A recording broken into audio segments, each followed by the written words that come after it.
నమస్కారం అండి. నా పేరు డాక్టర్ రవికుమార్ అండి. మనది క్లినిక్ వచ్చేసి doctor Ravi's Vaibhav homeopathy clinic, old Bowenpally. ఈరోజు మనము ఆస్తమా, ఎలర్జీస్ గురించి డిస్కస్ చేద్దామండి. అంటే ఈ వర్షాకాలము, చలికాలం రాగానే చాలామందికి ఎక్కువ బాధపడే ప్రాబ్లం ఎలర్జీస్. డస్ట్ ఎలర్జీ, విపరీతంగా తుమ్ములు, విపరీతంగా దురదలు, ముక్కులో దురదలు, కంట్లో దురదలు, కంటిన్యూస్గా తుమ్ములు, ఉదయం లేవగానే 15 నుంచి 20 తుమ్ములు కంటిన్యూస్గా రావడము. వాటితో పాటు మెయిన్గా హెడేక్, తలనొప్పి ఎక్కువగా ఉండడము, తలంతా భారంగా ఉండడము. ఇంకో విషయానికి మెయిన్గా ఏంటంటే ఎక్కువగా మనకి ఎలర్జీస్ విషయంలో కంట్లో నీరు కారడము చాలామందిలో చూస్తుంటామండి. ముక్కులో దురదలు ఎక్కువగా చూస్తుంటాం. ఇలాంటివి రిపీటెడ్గా ఏదైనా వాళ్ళ స్మెల్ పడదు, డస్ట్ పడదు, చల్లటి గాలి తగిలిన కంటిన్యూస్ తుమ్ములు వస్తుంటాయి. ఇలాంటివి ఎక్కువగా ఈ వర్షాకాలంలో చూస్తుంటాం. ఇవి మళ్ళీ ఎలర్జీస్ ఉంటాయి. ఇది ఇలానే కంటిన్యూగా ఉండి కొంతమంది 5 ఏళ్ళు 10 ఏళ్ళతో బాధపడుకుంటుండి మెల్లగా అది ఆస్తమా లంగ్స్ వరకు వెళ్ళిపోతాయి. అంటే మన తుమ్ములు ఇవన్నీ అప్పర్ రెస్పిరేటరీ ట్రాక్ ఇన్ఫెక్షన్స్ అంటాం. అంటే శ్వాసనాళంలో ఉన్న ఇన్ఫెక్షన్స్.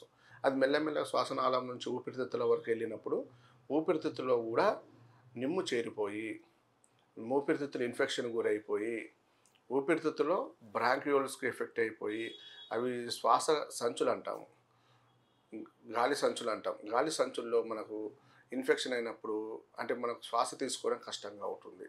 అప్పుడు అది మెల్లమెల్లగా ఆస్తమాగా కన్వర్ట్ అవుతుంది. దానిలో పిల్లి కూతలు ఫస్ట్ గమనించాల్సింది, ఆస్తమాలో పిల్లి కూతలు రావడము, వీజింగ్ సౌండ్స్ అంటామండి.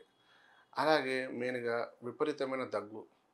ఆల్రెడీ ఏమైంది, ఇన్ని రోజులు ఏం చేసాం మనము, డస్ట్ ఎలర్జీ నుంచి బాధపడ్డాం. నార్మల్ ఎలర్జీ, తుమ్ములు అవన్నీ ఉన్నాయి, అవన్నీ బాధపడ్డాం. వాటితో పాటు మనకు మెల్లమెల్లగా లంగ్స్కి ఇన్ఫెక్షన్ అయినప్పుడు దగ్గు స్టార్ట్ అవుతుంది, పొడి దగ్గు. కొంతమందిలో నంజు ఫామ్ అవుతుంటుంది, ఎప్పుడు తీసేస్తుంటారు. ఇవన్నీ దగ్గు ఉంటుంది. అలాగే పిల్లి కూతలు, శ్వాస ఇబ్బందికరంగా ఉండడం, ఇవన్నీ ఆస్తమా రిలేటెడ్ సిమ్టమ్స్ అండి. ఇవన్నీ మెల్లమెల్ల కనిపిస్తాయి. కానీ చాలామంది ఆస్తమా పేషెంట్స్ ఏం చేస్తారు, రాగానే ఇమ్మీడియట్గా ఇన్హేలర్స్ స్టార్ట్ చేస్తారు. అంటే గొట్టం గోళీలు పీల్చుకోవడము అవన్నీ స్టార్ట్ చేస్తారు. అది స్టార్ట్ చేసినప్పుడు ఏమవుతుంది అంటే లంగ్స్ అనేది లోపల నిమ్ము ఉంటుంది కదండి, గొంతులు అంతా క్లియర్ అవుతుంటుంది. మళ్ళీ ఏమవుతుంది, మళ్ళీ ఒక 2-3 రోజుల తర్వాత మళ్ళీ ఫామ్ చేసుకుంటుంది. అది మళ్ళీ ఫామ్ చేసుకున్నప్పుడు సేమ్ ఇదే ప్రాబ్లం మళ్ళీ బయటపడుతుంది. కాబట్టి ఎలర్జీ ఉన్న వాళ్ళకి మెయిన్గా ఏంటంటే మనకు హోమియోపతిలో మన దగ్గర ఎక్సలెంట్ మందు ఉందండి. మన దగ్గర వాడిన వాళ్ళలో ఈ ఆస్తమా ఎలర్జీ అనేది పర్మనెంట్గా తగ్గిన వాళ్ళు ఉన్నారు. 100% ట్రీట్మెంట్ మన దగ్గర ఉంటుందండి. ఎందుకంటే చాలామంది సైనస్ కేసెస్ ఉన్నాయి. ఇప్పుడు సైనస్ కేసెస్లో కూడా వాళ్ళు విపరీతమైన శ్వాస ఇబ్బందికరంగా ఉంటుంది. ఈ ఎలర్జీస్ వల్ల సైనసెస్ కూడా మన ఫామ్ అవుతాయి. సైనసెస్లో ఏమవుతుందంటే ఈ మొత్తం గాలి గ్రంథుల్లో మొత్తం ఇక్కడంతా గాలి గ్రంథుల్లో శ్లేషం చేరిపోయి ఉంటుంది. దానివల్ల విపరీతమైన బరువు, తలంత బరువు, శ్వాస ఇబ్బందికరంగా ఉండడం, ఇలాంటి లక్షణాలు ఉంటాయి సైనస్లలో. అవి కూడా మన హోమియోపతి మందులతో తగ్గించవచ్చు, శ్వాస పరిష్కారం చేయొచ్చు. వాళ్ళకి ఎలాంటి ఆపరేషన్ అక్కర్లేదు.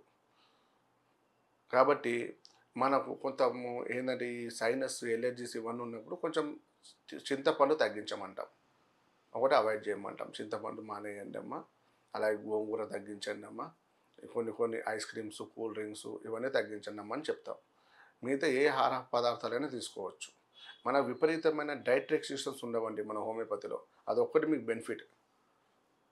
అప్పుడప్పుడు ఏది తిన్నా కూడా మనకు బాడీకి ఇమ్యూనిటీ ఇస్తుంది కాబట్టి, ఆ రెసిస్టెన్స్ పవర్ ఇస్తుంది కాబట్టి మీకు ఎప్పుడైనా ఏదైనా పొరపాటున ఫ్యామిలీలో ఫంక్షన్కి వెళ్ళినా, బయటకు వెళ్ళినా ఏదైనా తిన్నా కూడా మీ బాడీ దాన్ని తట్టుకుంటుంది.